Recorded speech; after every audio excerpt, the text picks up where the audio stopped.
ایک سب سے golden opportunity یاد رکھیں، بھولے نا، شوال کے 6 روزے رکھ لیں، گولڈن اپورچونٹی۔ اس سے بڑا آفر کوئی بینک نہیں دے گی، کوئی اسٹور والا نہیں دے گا۔ صرف 6 روزے پورے شوال میں، یہ نہیں کہ لگاتار رکھنا ہے، ہفتہ اتوار میں 1 رکھ لیں، پھر اس کے بعد اگلے ہفتہ اتوار میں 1-2 رکھ لیں۔ اس طرح رمضان کے بعد کا جو شوال پورا مہینہ ہے، ان میں 6 روزے رکھ لیں۔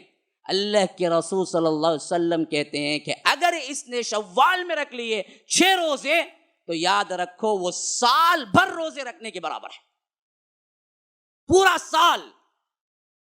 کیوں؟ من جاء بالحسنۃ فلہ 10 امثالھا، میرے پاس کوئی بندہ 1 نیکی لے کے آتا ہے تو میں اس کو 10 دیتا ہوں، 1 نیکی کا 10 دیتا ہوں۔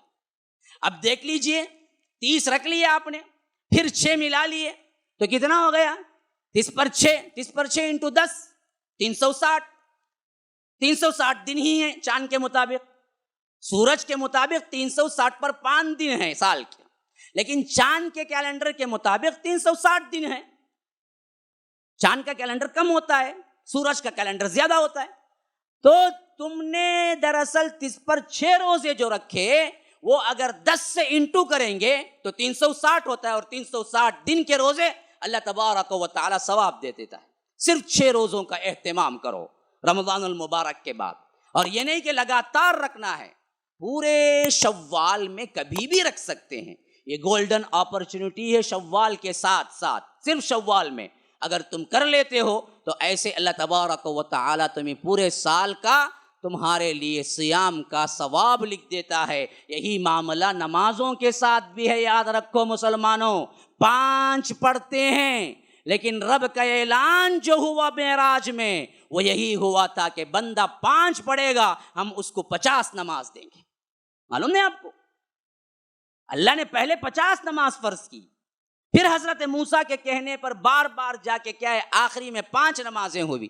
جب 5 نمازیں لے کے جا رہے تھے حضرت موسیٰ نے پوچھا کہ کتنی نمازیں دی گئی؟ کہا کہ 5 نمازیں۔ کہا کہ میری امت 2 نہیں پڑھ سکی، ہمارے بارے میں اچھی طرح جانتے تھے ماشاءاللہ۔ کہا کہ آپ کی امت 5 نہیں پڑھے گی، ابھی کم کرواؤ۔ اللہ کے رسول نے کہا کہ نہیں، مجھے شرم آتی ہے کہ میں بار بار جا کے کم، بس اب میں نہیں کم کرواتا، 5 ہیں تو 5۔ جیسے ہی یہ بات چیت ہو کہ اللہ کے رسول آگے گزرنے لگے، اعلان کرنے والا منادی کرنے والا منادی کیا وہاں سے، یا تو رب یا تو فرشتہ، کہ یاد رکھو لا تبدیل لکلمات اللہ، اللہ کی بات بدلتی نہیں ہے، تمہارے 5 نمازوں کا ثواب 50 ہی ملے گا، لیکن پڑھنا تمہارے لیے 5 ہوگا۔ 5 نمازیں تمہیں بھاری ہیں؟ جس دین کے لیے تن مندھن بلال نے لگا دیا، صہیب نے لگا دیا، خباب نے لگا دیا، حضرت سمیہ شہید ہو گئی، حضرت یاسر شہید ہو گئے، ان کے لیے 5 نمازیں نہیں ہو سکتی دین کے لیے۔ یاد رکھو جب اس طرح دین کی روگردانی کرو گے تو ایسے ہی ظالم حکمران ہم پر مسلط کیے جائیں گے جو آج ہمارے اوپر بیٹھا ہوا ہے۔